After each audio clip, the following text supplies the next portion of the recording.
Class లో December prelims mains కొత్త class start అవుతుంది. ఈ నెంబర్ కి కాల్ చేసి రిజిస్టర్ అవ్వండి. లిమిటెడ్ సీట్స్ ఉన్నాయి. Welcome to Suman TV. BRS Allu Arjun కొంప ముంచిందా అంటే నో అని చెప్పడానికి ఏమీ కనిపించట్లేదు. మొదటి నుంచి మనం సంధ్యా థియేటర్ తొక్కిసలాట సబ్జెక్ట్ని పరిశీలిస్తూ వస్తే చాలాసార్లు బీఆర్ఎస్ రాజకీయంగా వాళ్ళు తీసుకున్న అడ్వాంటేజెస్ అన్నీ అల్లు అర్జున్కి మైనస్ అయిన తప్ప ప్లస్ కాలేదనిపిస్తుంది. ఎవరైనా ఏ రాజకీయ నాయకుడిని అడిగినా ఏ విశ్లేషణ చూసినా ఇది చాలా స్పష్టంగా అర్థమవుతుంది. మొదటి పాయింట్ ఏంటంటే ఎప్పుడైతే అల్లు అర్జున్ తొక్కిసలాట సబ్జెక్ట్ అయిపోయింది, అల్లు అర్జున్ సక్సెస్ మీట్లో మాట్లాడారు. సక్సెస్ మీట్లో మాట్లాడినప్పుడు ఏం జరిగింది? అల్లు అర్జున్ ముఖ్యమంత్రి రేవంత్ రెడ్డికి ధన్యవాదాలు చెప్పే ప్రయత్నంలో భాగంగా అల్లు అర్జున్ రేవంత్ రెడ్డి పేరుని మర్చిపోయాడు. ఇది క్లియర్, అందరికీ అర్థమైంది. స్వయంగా ముఖ్యమంత్రి రేవంత్ రెడ్డి పేరుని మర్చిపోవడంతో ఆ తర్వాత ఆయన నీళ్ళు తాగాడు, అక్కడ దాన్ని కవర్ చేయడానికి ఏదోదో చేశాడు. ఆ మర్చిపోయిన సంఘటనని బీఆర్ఎస్ అడ్వాంటేజ్గా తీసుకుంది. బీఆర్ఎస్ ఏం చేసింది? ఈ ఆంధ్రప్రదేశ్ తెలంగాణలో ముఖ్యమంత్రికి ఏ స్థాయిలో పేరుందంటే స్వయాన బీఆర్ఎస్ వర్కింగ్ ప్రెసిడెంట్ కేటీఆర్ మాట్లాడిన మాటలు. ఒక టీవీ ఛానల్కి ఇచ్చిన ఇంటర్వ్యూలో కేటీఆర్ చాలా స్పష్టంగా మాట్లాడారు. ముఖ్యమంత్రి రేవంత్ రెడ్డిని కనీసం ఆయన బెనిఫిట్ షోలకు అనుమతిస్తే ఆ హీరో కూడా, అనుమతి తీసుకున్న సినిమా హీరో కూడా గుర్తుపెట్టుకోలేదు ఆయన పేరుని.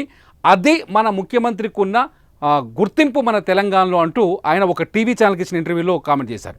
ఈ కామెంట్ ఏమైందంటే ఒక్కసారిగా కాంగ్రెస్ శ్రేణుల్లో కావచ్చు, అల్లు అర్జున్ని వ్యతిరేకించే వాళ్ళలో కావచ్చు, లేకపోతే ఏదైతే అప్పటికే స్టాంపీడింగ్ జరిగింది, అప్పటికే సంధ్యా థియేటర్లో జరిగిన సంఘటనతో అల్లు అర్జున్ పైన నెగిటివ్ కామెంట్స్ చేస్తున్న వాళ్ళకి కావచ్చు, నెగిటివ్ పోస్టులు పెడుతున్న వాళ్ళకి కావచ్చు, ఒక్కసారిగా కోపాన్ని తీసుకొచ్చాయి. ముఖ్యంగా కాంగ్రెస్ శ్రేణిలో కోపాన్ని తీసుకొచ్చాయి. ఆ కోపం ఎక్కడ దాకా పోయిందంటే అల్లు అర్జున్ పైకి భారీ ఎత్తున పంప్ అయింది. అది బీఆర్ఎస్ ఏం చేసింది? రాజకీయంగా వాడుకోవాలనుకుంటే ఆ కామెంట్ ఒక్కసారిగా అల్లు అర్జున్ని మైనస్లో పడేసింది. ఇంకో పాయింట్ ఏంటంటే ఎప్పుడైతే పోలీసులు అల్లు అర్జున్ ఇంటికి వెళ్ళి ఆయన్ని అరెస్ట్ చేసి చిలకలగూడ పోలీస్ స్టేషన్ తీసుకెళ్లారు, ఆ తర్వాత గాంధీ ఆసుపత్రికి తీసుకొచ్చారు, ఆ తర్వాత కోర్టుకు తీసుకెళ్లారు.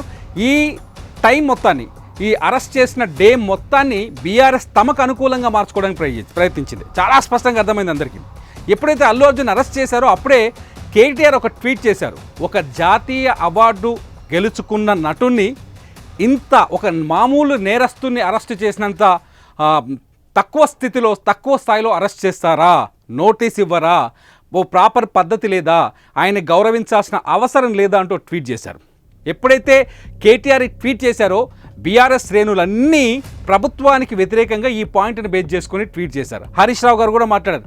అల్లు అర్జున్ అరెస్టు మామూలు విషయం కాదు, తప్పు. అల్లు అర్జున్ అరెస్ట్ని ఆయన అవమానించారనే యాంగిల్లో హరీష్ రావు గారు కూడా ట్వీట్ చేశారు. అంతేకాదు, మొదటి నుంచి బీఆర్ఎస్ ఆంధ్రప్రదేశ్లో ఉన్న వైసీపీ ఒకటే జట్టు అనే ఒక చర్చ ఉంది. అటు వైసీపీ నేతలు కూడా, అనేక మంది వైసీపీ నేతలు, వైఎస్ జగన్మోహన్ రెడ్డి, వైసీపీ అధినేత వైఎస్ జగన్మోహన్ రెడ్డి కూడా కామెంట్ చేశాడు. అల్లు అర్జున్ అరెస్ట్ అనేది బాధాకరము, ఆయన అరెస్ట్ చేయడం తప్పు, తెలంగాణ ప్రభుత్వం ఆయన పైన కక్ష తీసుకుంటోందంటూ జగన్మోహన్ రెడ్డి కూడా ట్వీట్ చేశారు. రోజా ట్వీట్ చేసింది. అట్లాగే అంబటి రాంబాబు ట్వీట్ చేశారు.